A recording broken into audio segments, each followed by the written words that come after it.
Traveling the Vortex. Side Trip.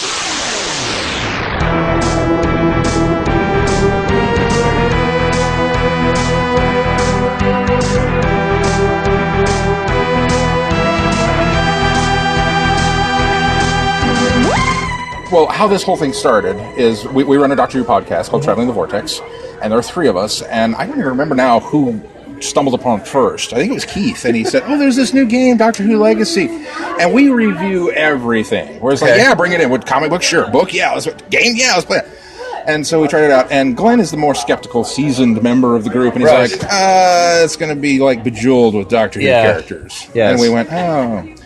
So I downloaded it. This is great. This is fantastic. And talking with Keith, he's like, yeah, I love playing it. And I can't stop. We get together the next week to record our podcast, and Glenn's like, I can't stop playing. And we're like, well, wait, you, the guy who's just like Bejeweled, it's so much fun, and I love the strategy, and did you know you could do this? And we're like, no, you didn't know you could do that.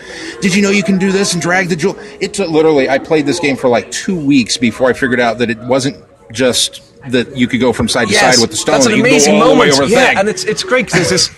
At the beginning, it's so one reason we chose this type of it's not Bejeweled. You don't swap two things. Because Bejeweled it's very arcadey. It's normally like a numbers game. Exactly. And we wanted something with more depth. And the great thing about this sort of mechanism is it's very easy to play. Anyone, like our son who's 5, plays this game and plays it well because it's easy to make match 3. But when you get into it and you realize you can start shunting things around and making multiple matches, it becomes sort of like chess. There's a lot of depth there. Yeah, all of a sudden this whole new dimension of the game opened up. And that's what we're after. We're after that mixed with this sort of... We love dungeon crawl RPGs. We love, tank cleric going into somewhere and having that sort of the rhythm, the cadence of a fight. Like they do something to you and then you reply and you heal or you damage and they poison you and you deal with that, right? So there's a back and forth. And we really wanted that in a gem game where things would appear and they lock the board. Oh no, what do I do now? That to make you think constantly. Because Bejeweled is very...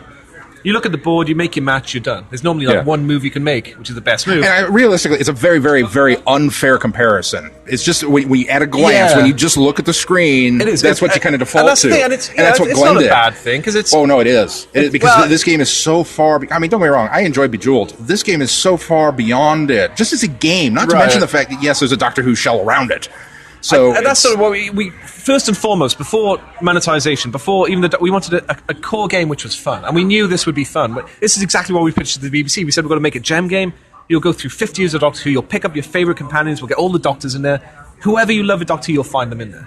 And this week we put out the Third Doctor, and people love it. Oh, I can play the Third Doctor in a video game now. When was the last time that happened? We have War Doctor coming next month. When are you ever going to see War Doctor in a game that you can take the War Doctor and play through Good Man Goes to War?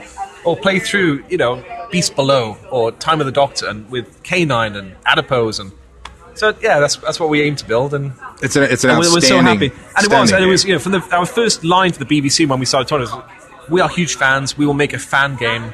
We won't cut corners. It'll be first and foremost a game for people who love it in the way we love Doctor Who.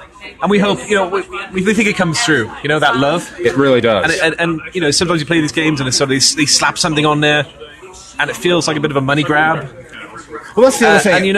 And we went the opposite. We'd rather not make lots of money and make it feel exploitative or manipulative. So many of the so-called freemium games, you wind up going through and you can get so far, and then you're locked into that, I have to spend money now. That's it. And that's I love that this one, now, Glenn is the biggest convert, because he went from having that to I've played it, and he's already completed both season 6 and 7. Oh, wow, that's like 30 hours of gameplay. And he's going back through, he's unlocked every character, and including the new ones as they drop. He's unlocked all those. Wow. And he's kind of idling now, waiting for when's the next thing, and he's just jonesing. So next week. 5 new levels, and then next month, 25 hours of season 5 coming. Oh, Beast Below, a load of Christmas stuff, Time of the Doctor's coming. Tasha Lem's probably got to be in there somewhere. Like a load of cool stuff coming. So we got so very, very excited about it. And then we mentioned it on the podcast, and we said, if you're not playing this, you need to. So then the next week we got together, and all of our emails from all of our feedbackers were like, thanks a lot for recommending this game, because I haven't been productive at work at all. I've gotten nothing done except for trying to unlock Cleopatra. Thanks. And just, that kind of thing. And everybody's hooked on it. They all love it. So it's wonderful that it's got that to it. I wanted to ask just a little bit about the fan zone. Now, Glenn again was the pioneer. He came back to us and he said, go buy the fan zone. He says $5. He says, at this point, I'd have paid $5 for this app because it's that much fun. That's what there's two ways. Either you say, as you play through, we're going to try to nickel and dime you. And you can say every 10 level, it's like Candy Crush, every 15, 20 levels, there's going to be something so hard, and the numbers will be against you that you'll have to pay to get through it. Yeah. Or you play it 100 times to get that board set up that lets you get through. And we went with, okay, we're going to, 99.5% of this game will be free. But if we believe in this product that people will love it, and if we put a VIP area in there, that a tiny percent of the game, and we give some really cool stuff, we think people appreciate that, and they will upgrade into that. And it doesn't diminish the ability for everyone else to have hours and hours of fun, but it gives you a bit extra. Like, you've supported the game. Here's a few different characters. Here's a few more levels. Some bonus, and we'll just keep adding to it and keep building it up. So that was the thought behind it. Maybe we can not change the paradigm of free-to-play games, but give another option. Why not do a game which is morally approachable, that isn't a money grab, that isn't a horrible experience to hand your kids. Yeah. You met Lanyon, and we had him play the game a lot. We didn't want a game that other kids would play and then be like, Mom, I need another $1 to unlock this. We wanted something where, the kid plays for hours, then maybe the mum and dad will go, okay, he's going to get another 20 hours of this. I may as well pay a few dollars to give him some new stuff. But they don't have to. Just play it forever, And it's so worthwhile. I immediately, he talked me into it. I was like, yeah, absolutely. Here's my $5 because I believe in it. I'm having fun with it. I, too, would have paid $5 for the game itself. Got into the fan area, saw all the new stuff that was there in the levels, and just, we've had a blast with it. That's the other problem with monetization generally is you get to a point and you, as a user, you don't understand what you're getting in exchange. So Candy Crush might go, okay, you pay $1 and you get this yellow thing. Like, okay, well... but we wanted you to get to a point where you realize you've played 10 hours, it's free, and you'll understand that they're not going to chase you for money to play this game, but look, there's something else I could put money into, and maybe I'll upgrade and get some extra stuff, but I don't have to. It's all about sort of letting the user understand what they're getting for the value. Now, you've mentioned that you've got new characters, new doctors, yes, and all that kind of stuff lined up. Obviously, Season 5 content is coming. When did you say that was? So the next big milestone is in 10 days. We have the Kindle version coming out. We're doubling the story in Season 6 and 7 because we were asked to put a lot more stories. So we've been working with the BBC on fleshing out the story. Okay. And that leads into an epilogue of Season 6, which is a whole new set of levels, and that sees the end of the Sontaran and Zygon stories. Introduce a new baddie. We have a new big baddie coming in. Some really cool stuff. I don't want to give too much away. Yeah, don't spoil it. But there's a bunch coming in that epilogue. The big thing we have announced at the end is the last level of the epilogue, you get Jack Harkness 100% drop, because he's going to drive some of the story through the next season. Oh, awesome. So next month when the new season comes, which will be about 25, 30 hours, Jack Harkness will be in there running the story. There's a whole new villain coming, and a load of new levels. Now, do you have kind of a story arc planned out for... We've been planning in sort of 20-hour chunks. Well, we said, we knew we wanted to run this for years, so there's no point putting a story at the beginning that we would try to run for that long. Right. We knew we'd write out the Sontarans at some point. And after, we got to Season 5, we're like, okay, now it's time to sort of change the pacing up. We need some new flesh blood in there, some new stuff to do, new abilities for the enemies, new ally abilities. So we're trying to... Season 5 is a big shift. That was the next question, is do you have an inkling of what kind of abilities some of the new characters are going to give? Right now, we just added the third Doctor who can change Weeping Angel stone gems to pink. And we're trying to... What we found was when people hit the poison levels at the beginning of Season 6, they were hitting an issue because they didn't have a poison character. So we gave the 8th Doctor a poison cure to help that. So we're trying to give tools which sort of, the enemies ask a question, and then, how do you solve this gem thing when they're all locked? Right. And then an ally will have an answer. So it's more like a toolbox. Yeah. So we're trying to give allies and enemies more tools to do cool things. Yeah. So enemies are now going to, hopefully in the next week, we'll add the enemies... in the same way they can siphon pink to get rid of pink efficiency, they'll start messing with other gems and changing the efficiency of other colors on the board and things like that. Now, I hesitate to say this because it was something that scared me to death when that ability first showed up. When I first got hit with the boom, all my pink gems went negative. Yes. That I thought if I were to complete a combo that I would lose health. And it doesn't. It's actually built in. We give it a variable. When we code it, you can give a variable for what it does. And it can either... Right now in the early levels, to make it more accessible, we're trying to ease into this. Right. So the first time you see it, it doesn't really do too much. It might knock off the efficiency by 10%. But there is a variable, when it gets to a certain figure, it starts taking life off you. So you'll start seeing things like that. The things and you can deal with, they're going to become harsher to deal with. Now, but you get more tools to sort of... I want you to make sure that you mention that you guys have already had that idea and I didn't just give that to you.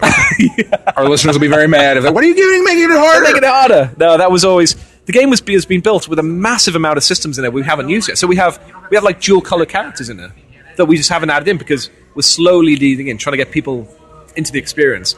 We can match sort of patterns on the screen. So if you do a yellow cross, we could have an ally who, if you do a yellow cross, something amazing happens. So we can start doing pattern matching on the screen. So there's all these systems we built in, but as we built the game out, we're like, it's too early. But we'll get into those. You know, we'll start seeing more of those complex stuff coming in. Well, we can't wait. We like I said, it's from the time that you guys initially released it. I think we've wound up talking about this game every week. Oh, thank you. Just because we've been such fans. We finally did our official review of it last week. Oh, nice. We said, let's put it on the schedule and really talk about it. Right. So we really delved into it, and I can't tell you how excited the guys are to have this. We have an idea. Yes, if you're open and receptive to that. One of the things that our podcast is very much been praised for, which I'm grateful for it, is that our listeners are very much, we tend to be the guys that are very happy to gloss over anything. We love Doctor Who with such passion that even the bad episodes were like, well, that one really wasn't that bad, or it was a good concept that maybe was poorly. Yeah, it's very easy. Yeah, I did the same thing. Our official Keith, who was our newbie. Yes. He started off with Matt Smith in season 5. And we got up to the Silurian two-parter. So we went back and introduced him to all the Silurian episodes very early in his Who viewing. So you got hit with the Merca.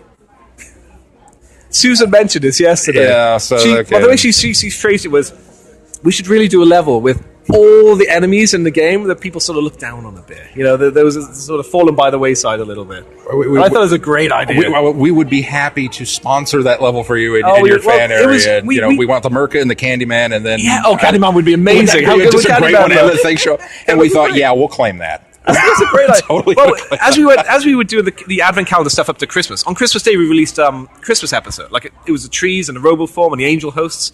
That came from the community. Somebody emailed us 2 weeks before and said, you should do a Christmas level with all the Christmas enemies. And we thought it was a great idea. So we sent that email to the BBC. They said, that's great. They got all the likenesses for us and all the rights. And we built it all out on like the 15th of December. Then we launched on Christmas Day. Now, who's doing the artwork? Because we really have enjoyed the artwork. That's our team. Our Seed Studios is our development partner in Taiwan. So we do a lot of the design here. And then they do things like the artwork and the coding. The art we worked with the BBC very closely from day one. We had the BBC Worldwide, part of the art team, for the very beginning, to coming up with this. We wanted something which was... the goal for the game was that any Whovian anywhere in the world should be able to play this for free, which meant mobile phone, meant free-to-play, and it meant an accessible art style that is sort of East meets West. So we went for that. We went sort of... You can see the Eastern influence on there. Cartoony, slightly anime on certain, some haircuts.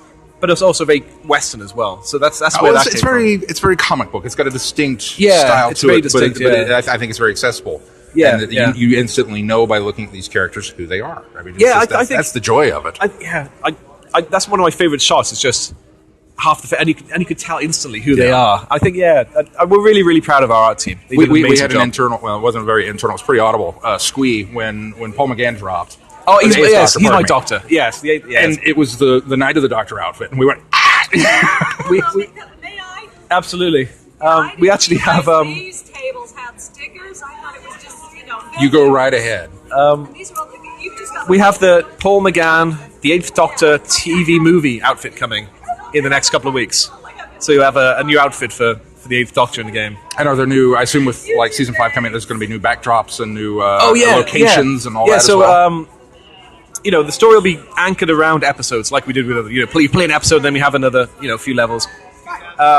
So the season 5 starts with one thing we asked for a lot was to get the Christmas content in the game in the flow properly, so it wouldn't go away. So as you start season 5, the Doctor and his companions are stuck in a time storm centered around the Christmas holidays. So we have a set of levels at the beginning that wraps up. You find some Sontarans hiding in the snow from the new villain, and you have to deal with them. So we have all these snowy levels that we reintroduce all the Christmas stuff, and at the end of there we have Time of the Doctor. And then we lead to Beast Below. So we have the marketplace, we have the lift from the beginning, we have winders and smilers, we have the star whale tentacles you have to fight, we have the Tower of London and Hawthorne to fight in there. and then you go through, I think we have like 5 or 6 episodes through the series, which is why it's like 25, 30 hours. It's a lot of gameplay coming. It's going to be unreal. So yeah, I think it's going to be fun. One more time for the people listening at home, tell them who you are. My name's Lee Cummings. I'm the creative director of Tiny Rebel Games for Doctor Who Legacy. Thank you very much for your time. Thank you. Appreciate it. You have been listening to Traveling the Vortex. Doctor Who and all of its associated programs are owned and trademarked by the BBC. No infringement is intended or implied.